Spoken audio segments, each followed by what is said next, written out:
Kita akan belajar sehingga Bapak Ibu mengerti tentang apa yang ingin Tuhan mau kita lakukan. Alkitab berkata bahwa doa orang benar itu besar kuasanya. Mari kita lihat dalam Yakobus pasal 5 ayat yang ke-16. Yakobus pasal yang ke-5 ayat yang ke-16.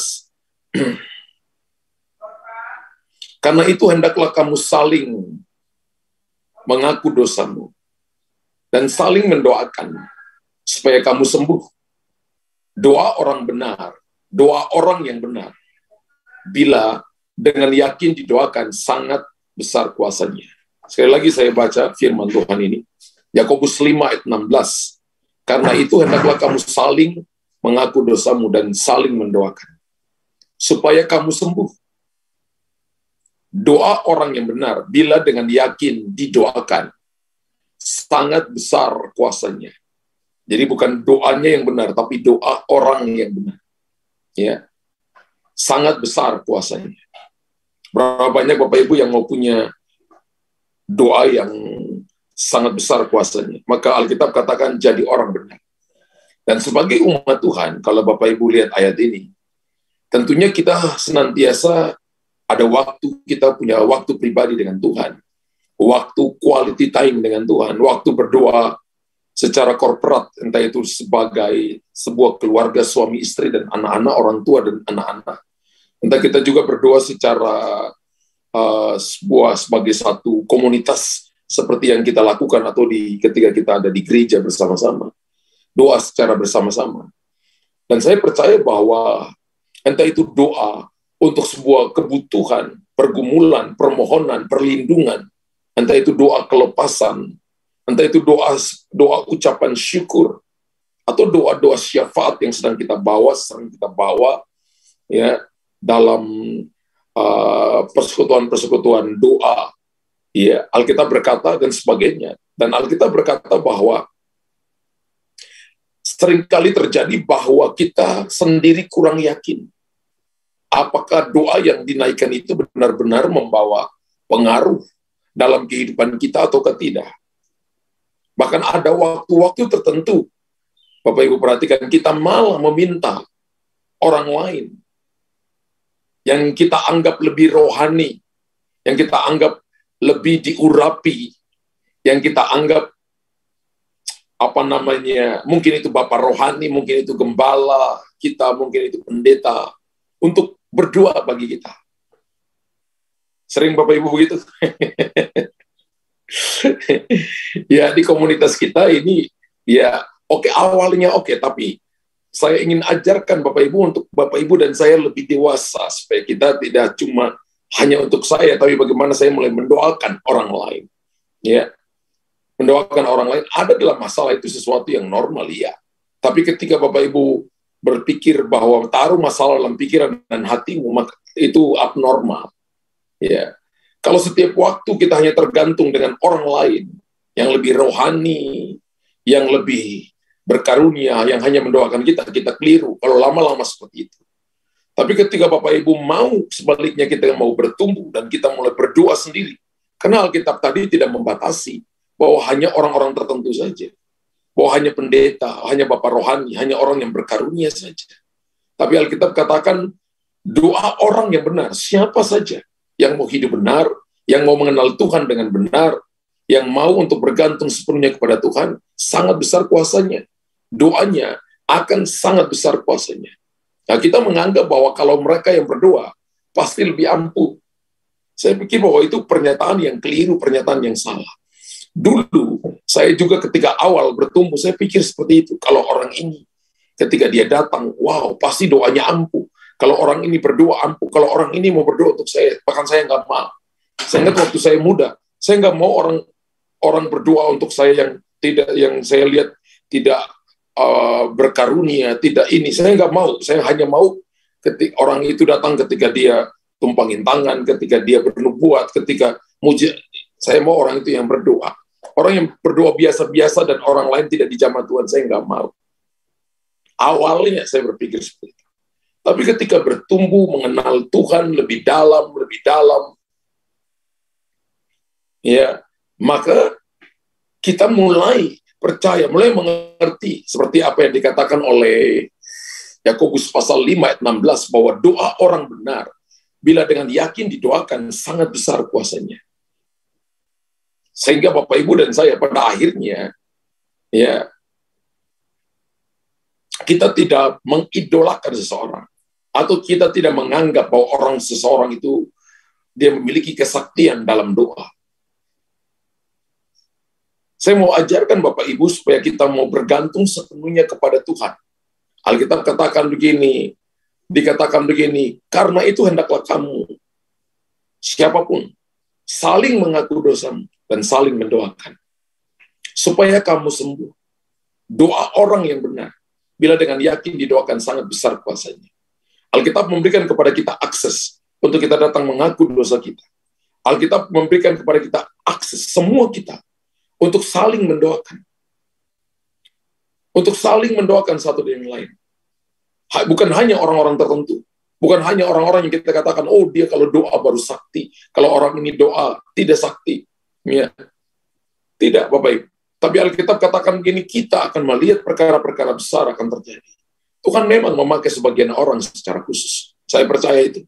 Tuhan memang panggil orang-orang tertentu untuk melayani umatnya dengan karunia-karunia khusus. Yes.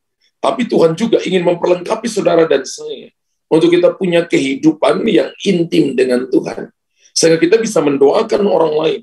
Amin. Berapa banyak Bapak Ibu yang pernah mendoakan seseorang, yang pernah tumpang tangan kepada seseorang. Alkitab katakan saling mendoakan. Ya, bukan cuma suami yang doakan istri, tapi istri nggak pernah doain suami. Ya, tapi Anda pun mendoakan orang lain.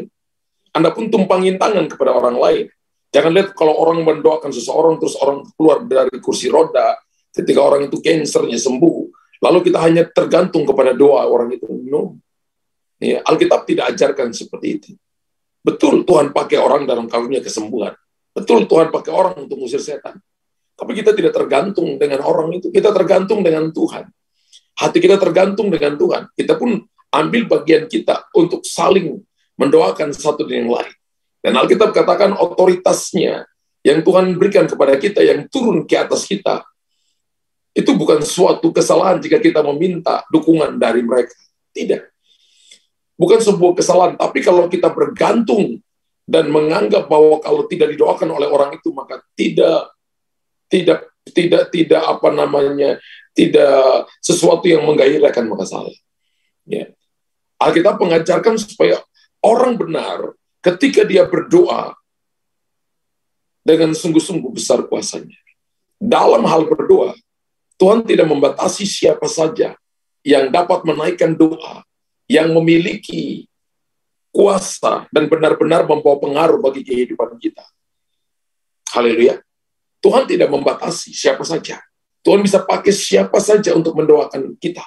Tuhan bisa pakai siapa saja untuk menjadi alat perpanjangan tangan Tuhan untuk Anda dan saya menikmati kuasa, menikmati pengaruh kerajaan Allah.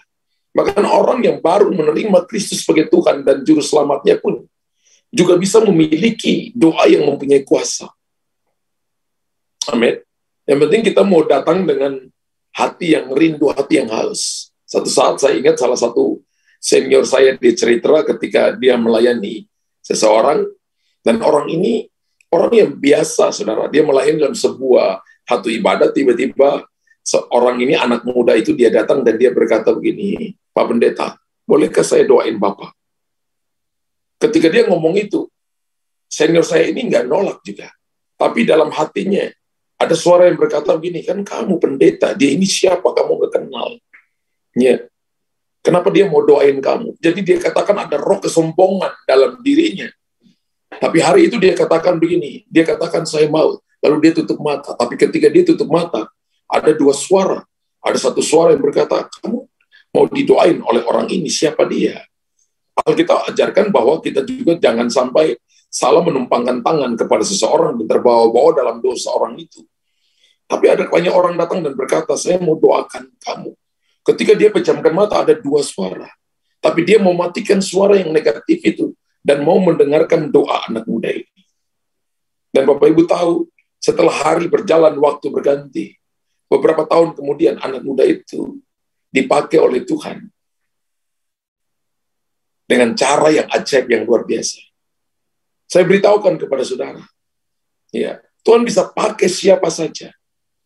Tuhan tidak membatasi siapa saja yang dapat menaikkan doa, yang memiliki kuasa, dan benar-benar membawa pengaruh. Kalau senior saya berkata begini, saya nggak tahu, tapi hari itu saya mencoba mematikan intimidasi daripada tipu daya iblis. Pikiran-pikiran saya yang sombong itu, saya coba mati. Lalu saya katakan, boleh, kamu boleh doakan saya. Wow. Dan ketika itu terjadi, maka anak ini dibawa Tuhan. Karunia-karunianya muncul. Dia dipakai oleh Tuhan dengan tanda-tanda heran, yang ajaib, yang Tuhan karuniakan kepada dia. Doa orang benar, bila dengan yakin didoakan, sangat besar kuasanya. Kalau begitu, bagaimana dapat memiliki doa yang penuh kuasa? Supaya kita tidak lagi bergantung kepada orang lain untuk berdoa bagi diri kita sendiri. Saya mau ngajarin Bapak Ibu supaya Bapak Ibu semakin dewasa dengan Tuhan. Komunitas kita ini mujizat pagi, artinya Bapak Ibu tidak tergantung dengan saya. Tapi Bapak Ibu tergantung dengan Tuhan. Bapak Ibu tidak tergantung dengan orang-orang tertentu. Tapi Bapak Ibu tergantung dengan kehidupan rohanimu yang mengenal Tuhan secara pribadi. Yang percaya katakan amin. Amin. Apa Pastor Luther nggak bisa doain? Boleh. Apa Pastor Luther nggak bisa tumpangin? Boleh. Tapi kalau terus-terusan dan Bapak Ibu tidak bergantung sepenuhnya kepada Tuhan, karena yang bisa tahu hati kita ini lengket dengan Tuhan atau tidak, cuma kita dengan Tuhan. Amin. Yang tahu bahwa kita ini semakin dewasa dengan Tuhan, semakin mengerti tentang kehendak Tuhan adalah kita dengan Tuhan. Ketika kita peduli dengan orang lain, ketika kita mulai mendoakan orang lain, ada waktu-waktu di mana kita care dengan orang lain. Bapak Ibu punya masalah, tapi Bapak Ibu kok bisa peduli dengan orang itu ya? Bisa mendoakan orang itu, bisa menangis bagi orang itu. Ketika orang nyakiti Bapak Ibu, orang nipu Bapak Ibu, tapi Bapak Ibu masih duduk berdoa dan menangis kepada orang yang nipu, yang nyakiti hati Bapak Ibu. Saya katakan bahwa itu kehidupan rohani yang keren, yang luar biasa. Ya. Tidak hanya cuma mikir diri kita, memperhatikan diri kita. Kalau diri saya tidak dijamah, tidak didoain, maka saya sakit hati, saya tidak mulai ibadah. Saya pikir itu adalah Kristen anak-anak, Kristen manja. Tapi Tuhan mau kita menjadi Kristen yang dewasa. Tuhan mau kita menjadi Kristen yang siap menjadi berkat bagi orang lain. Amin. Tapi tulis di kolom komentar, saya harus menjadi Kristen yang dewasa. Haleluya. Kristen yang dewasa itu adalah peduli dan care dengan orang lain. Pertanyaannya begini, bagaimana dapat kita memiliki doa yang penuh kuasa? Supaya kita tidak lagi bergantung kepada orang lain untuk berdoa bagi kita. Yang pertama itu adalah mengaku dosa. Karena Alkitab katakan mengaku dosa dulu. Yakobus 5 ayat 16a. Karena itu hendaklah kamu saling mengaku dosamu. Saya percaya bahwa tidak ada seorang pun, Bapak Ibu dan saya mungkin tidak melakukan mencuri, membunuh, mungkin tidak berzina lagi. Tapi Bapak Ibu pikirannya najis. Bapak Ibu salah ngomong orang lain. Bapak Ibu menjustifikasi, menghakimi orang lain tanpa ada tanpa Bapak Ibu lihat sebabnya. Bapak Ibu gosipkan orang lain. Alkitab katakan akui dosa. Mengaku dosa. Kita dikasih kesempatan. Ingat bahwa keselamatan dapat satu kali. Tuhan kasih satu kali keselamatan. Tapi pertobatan itu setiap waktu. Halangan yang paling utama bagi doa kita itu adalah dosa. Ya. Dosa besar, dosa kecil sama saja. Batu besar, batu kecil taruh dalam air ya tenggelam sama-sama saja. Tikus besar, tikus kecil mati, baunya juga sama. Amin. Karena itu Alkitab katakan mengaku dosa. Ya, mengaku dosa. Sebanyak apapun kita berdoa, saya percaya. Namun jika masih ada dosa yang masih kita lakukan, maka kita tidak akan memiliki doa yang penuh kuasa. Saya percaya itu.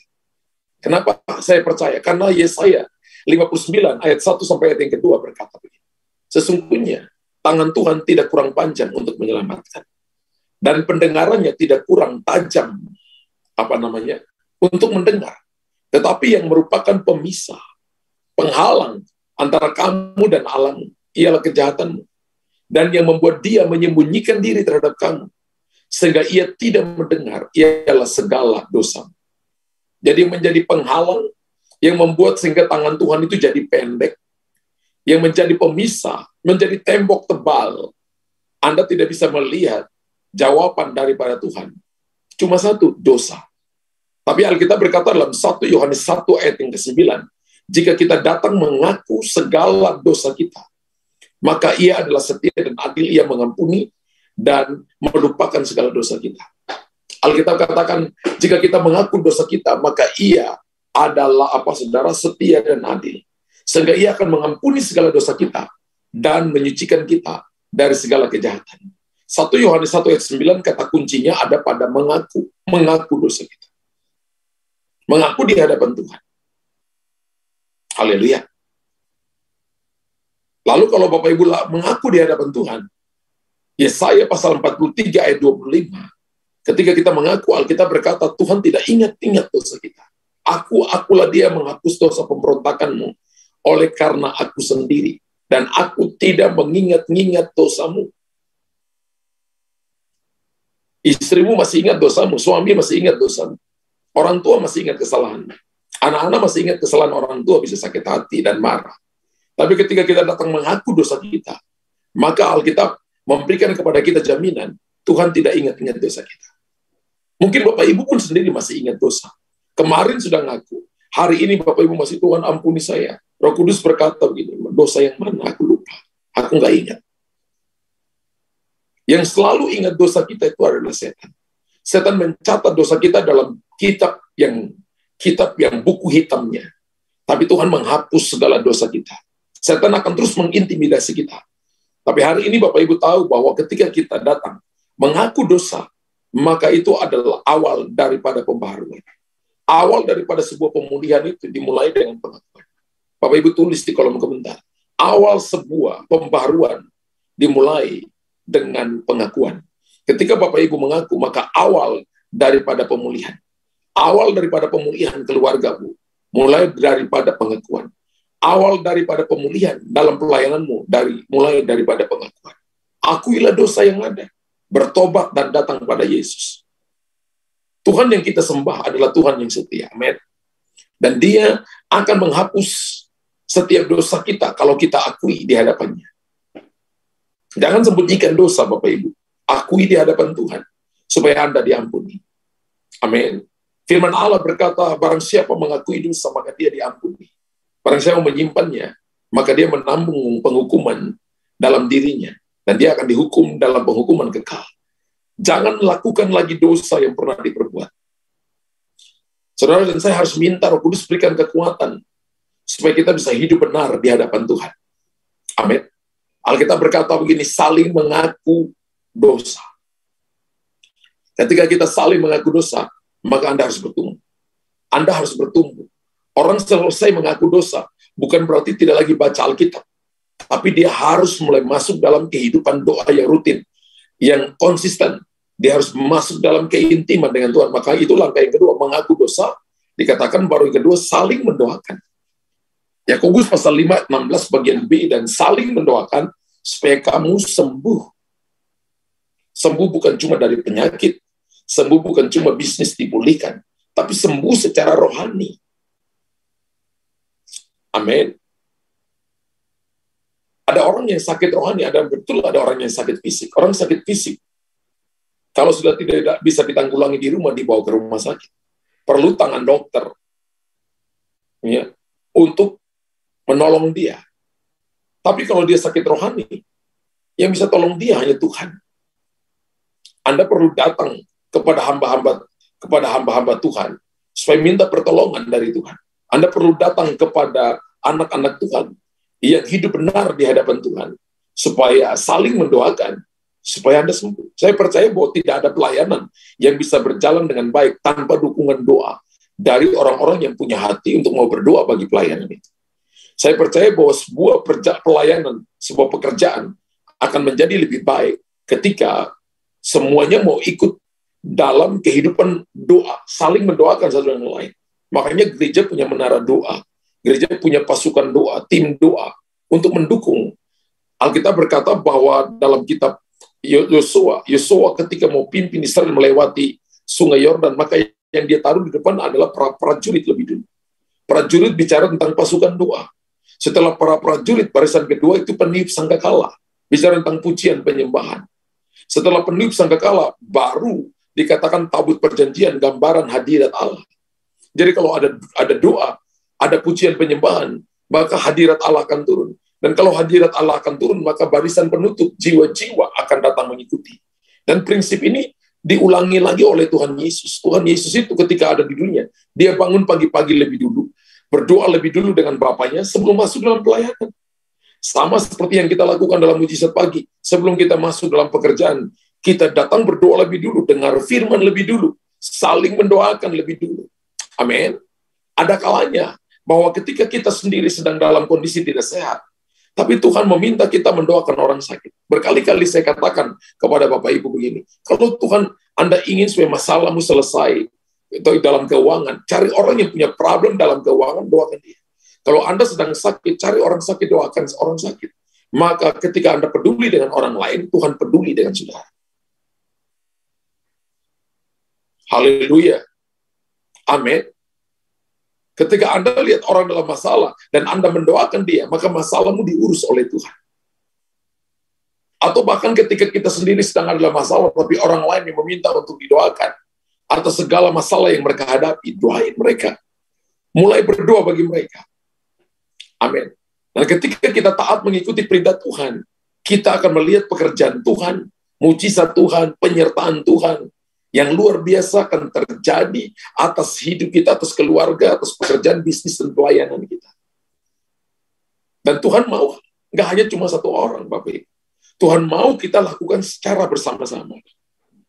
Gereja yang sehat itu adalah gereja yang bertumbuh di hadapan Tuhan dan menghasilkan buah-buah yang dapat dinikmati oleh banyak orang.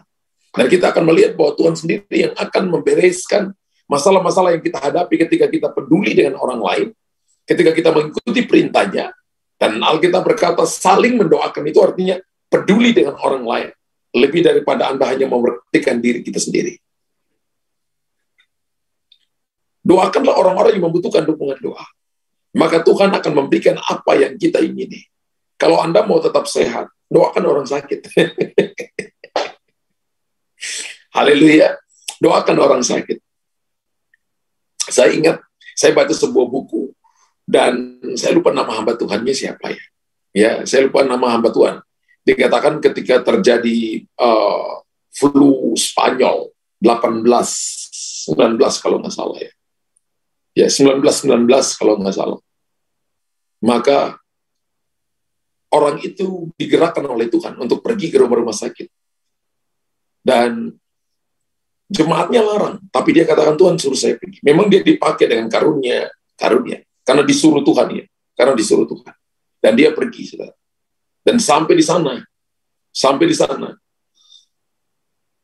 flu itu membunuh begitu banyak orang. Kalau nggak salah itu bisa lebih dari 5 juta orang atau 10 juta orang.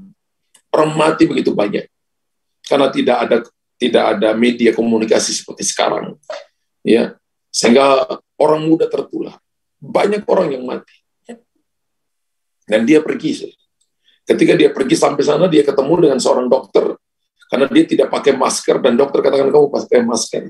Tapi dia tantang dokter itu, bolehkah ngetes tangan saya? Lihat apakah ada bakteri di tangan saya. Dan pergi ke mikroskop, dan tangannya ditaruh di sana. Ketika dilihat, ya dia baru selesai mendoakan orang-orang yang terkena dengan flu, yang membawa kepada kematian. Dan ketika dia taruh tangan di sana, dikatakan begini, itu virusnya itu di tangan dia itu mati kering. Tidak ada virus di tangannya. Dokternya itu lihat dia dari ujung kepala sampai ujung kaki dan bertanya kepada dia, kamu siapa? Dia katakan, saya hamba Tuhan. Wow. Untuk apa kamu datang ke sini? Untuk mendoakan orang-orang yang sakit. Siapa yang suruh kamu datang? Dia katakan, Tuhanku yang suruh aku datang. Dokter berkata, kalau Tuhan yang suruh, saya nggak bisa larang. Lalu dia mulai mendoakan orang. Dengan terbatas dia mendoakan orang.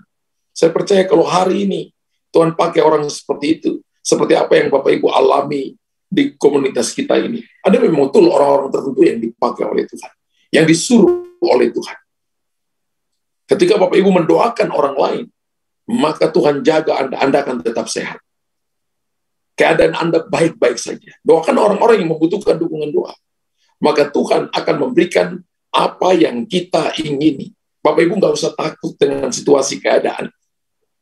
Karena ketika kita saling mendoakan, Anda melakukan firman Tuhan yang akan membentengi, yang akan melindungi saudara. Dan keadaanmu akan baik-baik saja. Yang pertama adalah, Alkitab katakan begini, mengaku dosamu. Yang kedua, saling mendoakan. Yang ketiga, belajar yakin. Yakobus 5:16 bagian C berkata, doa orang yang benar dengan yakin didoakan. Keywordnya adalah yakin didoakan. Ya, sangat besar kuasanya. Yakin itu sama dengan percaya. Doa orang yang benar bila dengan percaya didoakan, bila dengan yakin didoakan, sangat besar kuasanya. Kenapa ditekankan kata yakin? Yakin itu musuhnya adalah ragu, bimbang. Betul. Aduh, apakah sembuh atau tidak? Apakah pintu akan terbuka atau tidak? Apakah Tuhan akan tolong saya? Apakah situasi, keadaan ini akan bisa merubah saya? Ini keadaan terjepit. Apakah saya akan dapat pertolongan? Ketika Anda ragu, ketika Anda bimbang, maka itu adalah identik dengan ketidakpercayaan. Orang yang tidak percaya tidak akan terima. Orang ragu, orang bimbang, orang yang mengandalkan orang lain, dan tidak fokus kepada Tuhan, tidak akan terima apa-apa.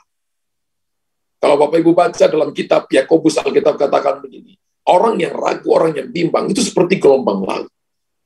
Yang dia tidak akan mendapatkan apapun dalam hidupnya. Sama ketika Petrus berjalan di atas air. Ketika gelombang besar datang, air masuk ke dalam perahunya.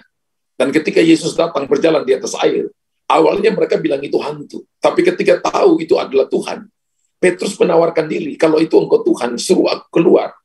Suruh aku keluar dari perahu ini dan berjalan di atas air. Dan Tuhan berkata, datanglah. Dan ketika mata Petrus masih tertuju kepada Tuhan, mata Petrus yakin dengan perkataan Tuhan, keluarlah dari perahu. Perahu bicara tentang comfort zone. Jangan pilih, jangan berdoa dalam kenyamanan. Jangan berdoa pilih nyaman. Jangan berdoa dalam situasi yang kalau dijawab saya doa, kalau tidak dijawab saya tidak berdoa. Kalau ada terobosan saya doa, kalau tidak ada terobosan saya tidak mau berdoa. Makanya Bapak Ibu lihat, tidak semua orang ikut berdoa, tidak semua orang mau berdoa. Kecenderungan kita orang percaya ini adalah orang Kristen adalah cuma mau hasil, tapi tidak mau prosesnya. Untuk duduk 1 jam itu sulitnya minta ampun. Tapi kalau kita pergi di kafe ngopi, cerita gosip, itu bisa berjam-jam. Tapi untuk kita duduk 1 jam di hadapan Tuhan itu susah banget. Betul nggak Bapak Ibu? Bahkan ketika ada hati, ayo doa. Setan tawar gini, doa itu capek, doa itu ngantuk, pegal-pegal. Macam-macam pikiran ada di pikiran. Ada intimidasi dalam pikiran kita. Tapi kalau Bapak Ibu berkata, ayo pergi jalan-jalan, nggak ada intimidasi. Ayo pergi ke mall, ayo ngopi. Tidak ada intimidasi sama sekali. Tapi untuk duduk berdoa ada intimidasi. Doa malas, mau ngomong apa, mau bicara apa, nanti mau katakan apa. Tapi kalau duduk cerita dengan teman, cerita dengan orang lain, sesuatu yang tidak membangun, cerita orang lain. Itu panjang, saudara, bisa 2 jam, bisa 3 jam, rasanya baru sesaat saja. Itu sama dengan Petrus yang berjalan di atas air. Tuhan suruh dia keluar dari perahumu. Dan selama mata Petrus tertuju kepada Tuhan dan percaya 100%, yakin 100% kepada Tuhan, Alkitab katakan dia berjalan di atas air. Tapi ketika keraguan-raguan, kebimbangan muncul, keraguan-raguan, kebimbangan itu tadi saya katakan identik dengan ketidakpercayaan. Maka Alkitab berkata saat itu dia tenggelam. Ketika kehidupan kekristenan kita tidak lagi yakin, tidak lagi doa dengan percaya, saat itulah kerohanianmu tenggelam. Dan di saat keraguan muncul, di saat itulah Anda dan saya akan mengalami, Anda akan dibawa oleh arus. Anda akan tenggelam. Untuk dia masih berseru kepada Tuhan, Tuhan tolonglah aku yang tidak percaya ini. Yakobus 1 ayat yang ke-6 berkata begini, hendaklah ia memintanya dengan iman, dan sama sekali jangan bimbang. Kalau Anda datang berdoa, maka prinsipnya tidak boleh ada bimbang, dan tidak boleh ada keraguan-raguan. Bapak Ibu tulis di kolom komentar, ketika saya berdoa, tidak boleh ada kebimbangan dan tidak boleh ada keraguan-raguan. Ini sumbatan untuk Anda dan saya tidak bisa mengalami yang namanya terobosan.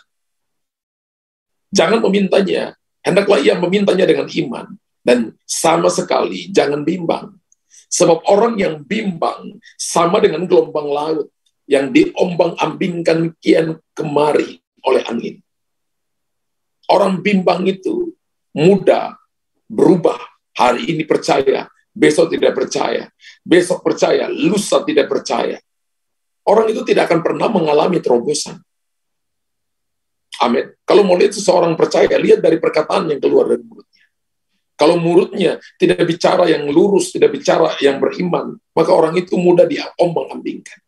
Tapi orang yang percaya itu adalah selalu tough, selalu konsisten, selalu percaya, sekalipun keadaannya tidak sesuai dengan apa yang dia inginkan. Sesuai dengan yang dia inginkan dengan matanya, dia tidak bisa melihatnya, tapi dia percaya. Dan saya lihat bahwa dalam kehidupan, ketika saya ikut Tuhan, saya mau terus percaya sekalipun saya nggak lihat. Saya tetap percaya sekalipun saya belum lihat dengan mata. Dan lama-lama ketika itu, maka Tuhan bisa menunjukkan itu dalam karunia-karunia, marifat, karunia-karunia penglihatan, hal-hal yang ajaib. Berkali-kali ketika saya berhadapan dengan orang dalam pelayanan, maka ketika saya lihat seseorang, saya sedang nonton seperti saya nonton TV, saya lagi nonton orang itu dari kehidupan lampau, kehidupan sekarang, dan yang akan datang. Ketika saya doakan Anda, seperti beberapa orang yang misalnya Anda didoain, dinubuatkan, ada klien saya lihat kehidupan Anda, seperti saya lagi nonton televisi. Jadi kehidupanmu diceritakan. Apakah itu hebat, Pastor Luther? Oh, saya ini hamba yang tidak berguna. Ya, saya hanya cuma melakukan apa yang Tuhan suruh. Saya lakukan, saya katakan, saya kerjakan untuk membangun tubuh Kristus, untuk menolong tubuh Kristus, untuk menolong Anda sampai kepada potensi maksimal. Amin. Haleluya. Dan firman Allah berkata, kita harus yakin dengan apa yang kita doakan. Kita harus percaya sepenuhnya bahwa doa yang dinaikkan oleh kepada Tuhan akan membawa pengaruh kepada kehidupan kita. Jangan bimbang dan jangan ragu. Jangan bimbang dan jangan ragu. Ketika saya bertobat, terima Yesus sebagai Tuhan dan Juru Selamat, kurang lebih 30 tahun yang lalu, tahun 91. Maka saya taruh dalam hati saya, ada buku catatan saya tulis. Selama saya ikut Tuhan, saya tidak akan bimbang, saya tidak akan ragu. Yang kedua, saya percaya ketika saya ikut Tuhan, saya tidak akan lapar. Saya akan mengalami yang namanya more than enough. Mengalami kelimpahan. Yang ketiga, ketika saya ikut Tuhan, saya akan dipakai Tuhan dengan tanda-tanda heran mujizat. Bukan untuk supaya saya menjadi sombong. Supaya saya diperhatikan terus-menerus. Tapi supaya orang melihat Tuhan dan memuliakan nama Tuhan. Saya ingat saya tulis di buku catatan khotbah di bagian awal dan bagian depan. Dan bagian akhir saya tulis begini, bahwa yang akan menulis di lembaran terakhir dari seluruh kehidupan saya, tanda tangannya adalah Tuhan sendiri. Dulu awal-awal pertama kali lagi cinta Tuhan seperti itu, saya menulis itu. Karena saya yakin, orang ragu dan orang bimbang tidak akan peroleh apa. Tapi saya juga yakin bahwa orang-orang yang berdoa dengan yakin dan tidak bimbang akan memperoleh yang mustahil pun bagi orang percaya tidak jadi mustahil. Bagi Tuhan kan tidak ada yang mustahil. Tapi bagi orang percaya pun juga tidak ada hal yang mustahil. Markus 9 ayat 23 berkata begini. Jawab Yesus, katamu jika engkau dapat, tidak ada yang mustahil bagi orang yang percaya. Amin. Ada ayat yang berkata, tidak ada yang mustahil bagi Tuhan. Yes, tapi Alkitab berkata, jika engkau percaya, tidak ada yang mustahil bagi orang yang percaya. Hari ini, keadaan situasi bagi Anda mustahil. Bagi orang yang percaya, tidak ada yang mustahil. Anda berkata, tidak mungkin. Bagi orang yang percaya, semuanya mungkin. Anda berkata, pintu tidak mungkin terbuka. Bagi orang percaya, Yesus adalah pintu. Orang berkata, tidak ada jalan. Bagi orang percaya, Yesus adalah jalan. Tidak boleh ragu, tidak boleh bimbang. Hari ini mungkin Anda sudah ada pada jatuh tempo. Orang sedang mengejar Anda. Apa yang bisa Anda lakukan, lakukan. Apa yang bisa Anda kerjakan, kerjakan. Tapi belajar percaya bahwa Tuhan sanggup menolong Anda. Belajar bergantung sepenuhnya kepada Tuhan. maka Anda akan melihat perkara-perkara besar. Doa orang yang benar, bila dengan yakin didoakan, sangat besar kuasanya, mulai dengan mengaku dosa lebih dulu. Yang kedua, belajar untuk apa, saudara? Belajar yang kedua adalah saudara dan saya saling mendoakan. Dan yang ketiga adalah belajar yakin dalam setiap doa. Maka akan melahirkan doa-doa yang penuh kuasa, doa-doa yang penuh dengan mujizat, doa-doa yang penuh dengan tanda-tanda sign and wonders. Anda akan melihat perkara-perkara hebat dan ajaib. Dalam nama Yesus Tuhan. Bapa di sorga, terima kasih untuk pagi hari ini. Hamba sudah menyampaikan isi hatimu.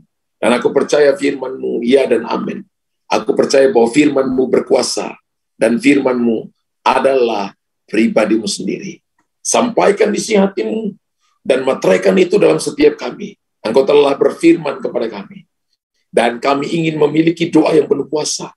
Kami mau mengaku dosa kami. Kami mau saling mendoakan satu yang lain. Dan kami mau yakin dalam doa-doa bahwa Tuhan sanggup menolong. Tuhan sanggup memberikan kekuatan kepada kami. Dalam nama Tuhan Yesus. Dalam nama Tuhan Yesus. Dalam nama Tuhan Yesus. Haleluya. Haleluya. Saya minta